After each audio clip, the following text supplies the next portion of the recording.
Will come to order. Thank you to my ranking member, Senator Sessions, and all of our colleagues who are here and many who will be joining us. Today we have the great opportunity to hear from the Chair of the Federal Reserve, Dr. Janet Yellen. Dr. Yellen, I want to start by thanking you for your leadership in encouraging stronger economic growth, stability, and job creation throughout your tenure at the Federal Reserve as Vice Chair and now as Chair. It really is wonderful to have you here. I also do want to take a moment and recognize your predecessor, Chairman Ben Bernanke, for all the work he did on behalf of the country through some extraordinarily difficult times. I'm glad that we do have the opportunity today to talk about our economic and our fiscal outlook and the steps we can take to continue creating jobs and broad-based growth now and over the long term. Dr. Yellen, your new role at the Fed comes at a very dynamic time. Just a few years ago, the economy faced its biggest crisis since the Great Depression. We were hemorrhaging jobs, business faced a massive liquidity crisis, and markets were in a free fall. I think we all remember how grave the situation was and how much fear and uncertainty there was throughout the country. As all of this unfolded, the Fed stepped in. They acted boldly and aggressively. They cut interest rates, launched new emergency programs, and played a very key role in coordinating the crisis response. Thanks in no small part to the decisive work of the Federal Reserve, our economy is much stronger than it was 5 years ago when the Great Recession hit. More workers are getting back on the job. The unemployment rate has declined to 6.3%, the lowest level since September of 2008. But as you have noted before, Dr. Yellen, the unemployment rate is only part of the story. Across the country, there are still far too many men and women who simply gave up hope finding a job and dropped out of the labor force. There are millions of workers who would like to take on more hours but are stuck in part-time jobs that leave them really struggling to get by. Millions more have been hoping for a much-deserved raise for years, and they're still waiting. And as a result of decades of rising prices and stagnant or declining wages, families are now finding it more and more difficult to buy a home, send their children to school, and save for retirement, the opportunities that I know everyone in this room wants them to have. So while we've made some real progress, there's still a lot we need to do to not only get Americans back to work, but to encourage the kind of economic growth that leads to higher wage jobs, more opportunity, and a stronger middle class. Taking a responsible approach to our budget challenges will be a critical part of this effort. Since August of 2010, Congress has put in place roughly $3.3 trillion in deficit reduction over the 10-year window.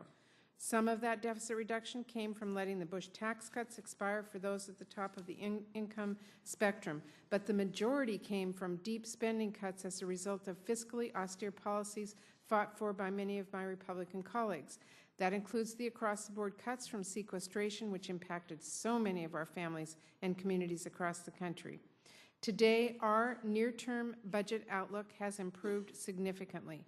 We've stabilized the deficit as a share of the economy for the next several years.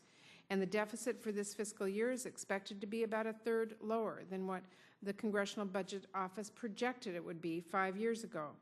It is important to keep in mind, however, that as many economists and experts have noted, fiscal austerity, like the steep spending cuts from sequestration, has actually hurt our recovery, slowed growth, and cost jobs. These cuts also crippled critical federal investments that make our workforce more competitive and expand economic growth in the long term. And while the cuts did contribute to an improved fiscal outlook in the next few years, they did very little to tackle the real drivers of our debt in coming decades. Over the last few years, the conversation about these two challenges, boosting our economy, getting our fiscal house in order, took place within a cycle of lurching from crisis to crisis on our budget.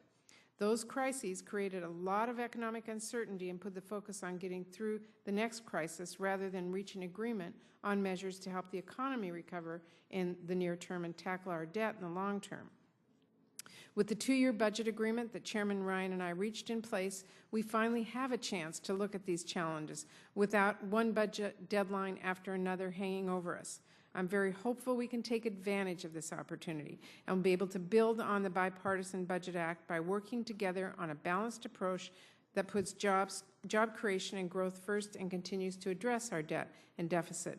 This means even as we look for ways to tackle our long-term budget challenges, we need to address the other deficits we face in areas like education and innovation and infrastructure and research, which are very critical to job creation and broad-based economic growth now and over the long term.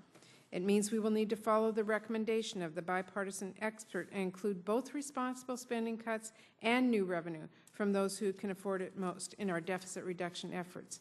And as we have seen in the last few years, we will need to protect our economy by phasing in deficit reduction over time rather than allowing deep, immediate spending cuts like those in sequestration to slow growth and hurt our recovery.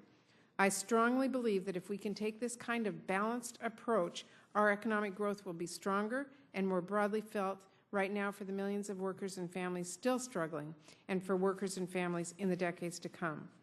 All of this will be especially important as the Federal Reserve begins to scale back its most recent round of quantitative easing. For most of the last 3 years, the Federal Reserve has had to step up its efforts because of the counterproductive austerity measures pursued by some in Congress. But in this more stable budget environment, I hope Congress will be able to work together to encourage job creation and growth in a bipartisan way. I know there are serious differences between our two parties when it comes to the best ways to encourage growth and fiscal responsibility, but really our work on the Bipartisan Budget Act has shown that when Democrats and Republicans come to the table ready to make tough choices and compromise, we can find agreement and take some sensible steps towards addressing the nation's near and long-term economic and fiscal challenges. That's what the American people expect of us. So I'm very hopeful we'll be able to continue to make progress. Dr. Yellen, thank you again for the critical work you're doing and for taking the time to be with us at this committee today. With that,